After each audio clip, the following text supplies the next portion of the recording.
Hey guys, and welcome back to TechWave. So today I'll be doing a review about the popular Razer Deathadder Elite Gaming Mouse. Now there's a lot to know about this mouse, so let's just get right into it. So this is the mouse itself, but let's look at the box packaging that it comes in. It's a typical Razer box, Razer Deathadder Elite. It has what Razer calls the world's most advanced 5G optical sensor. Now, I don't know what that means, but we'll have to test it out. 5G optical sensor.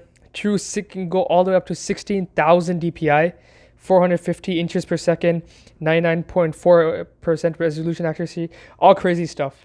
It can last up to 50 million switches, and it has mechanical mouse switches. So it looks to be a really good mouse.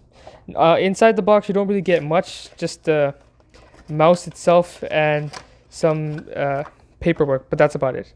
So first things first, the Razer Deathadder Elite isn't a small mouse, right?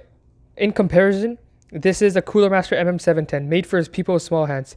This mouse fits perfectly for me for a finger trip or a claw grip.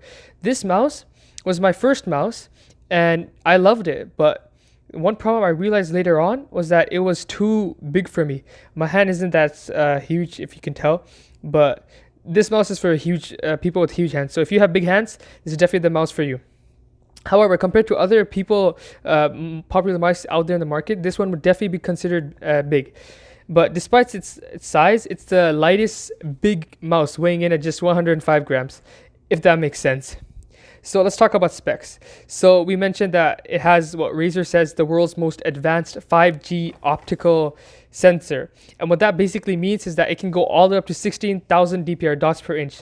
So like your sensitivity, mouse sensitivity, if some people like to know it as, it can go up really high, and it can go at that at 450 inches per second. That's basically like the speed of the mouse. And yeah, Razer also says that its sensor takes up to 15,000 frames per second. That's just crazy. In normal language, that means that the mouse is really fast and extremely accurate. Razer themselves, like we saw before on the packaging, they say that it's 99.4% resolution accuracy. That's really accurate for a mouse. That's really accurate. So if you're doing any work that requires accuracy, it's definitely the mouse. I don't know how Razer exactly came to that figure, but through testing, it's proven that this mouse is definitely accurate. Besides the crazy complex sensor we saw before, that its mechanical switches are optimized for gaming, because obviously it's a product made by Razer gaming company, so it can last up to 50 million clicks.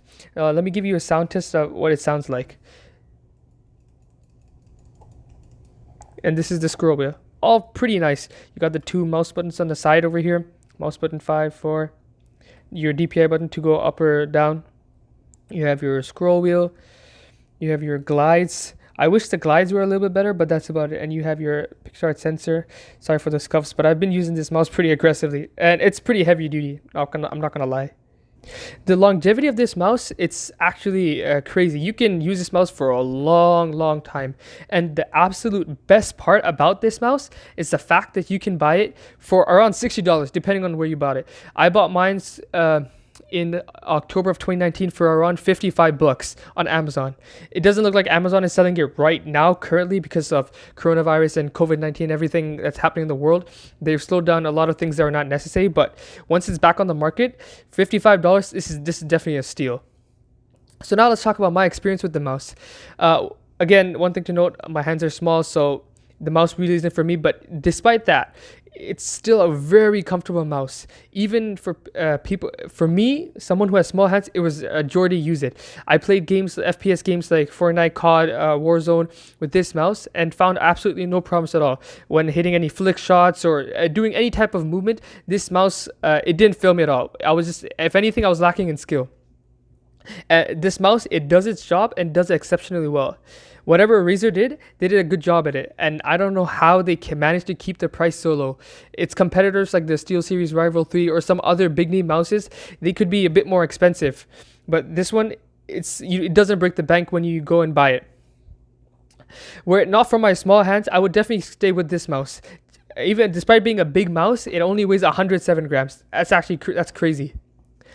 But what are we to expect from a company like Razer who designs products just for gamers? And yeah, that's my review on the Razer Deathadder Elite. I highly recommend it to anyone who's getting into entry level gaming or is looking for a new mouse that is not too expensive. And if you have larger hands, this is definitely a steal. My friend just got into entry level gaming and I let him try this mouse and he absolutely loved it. He had nothing but compliments and positive things to say about this mouse, and that's proven. So Razer continues to innovate and continues to do well at making new products. I hope you guys liked this video, and if you enjoyed it, leave your comments in the comment section below. Like and subscribe if you enjoyed the video, and I'll see you next week. Bye.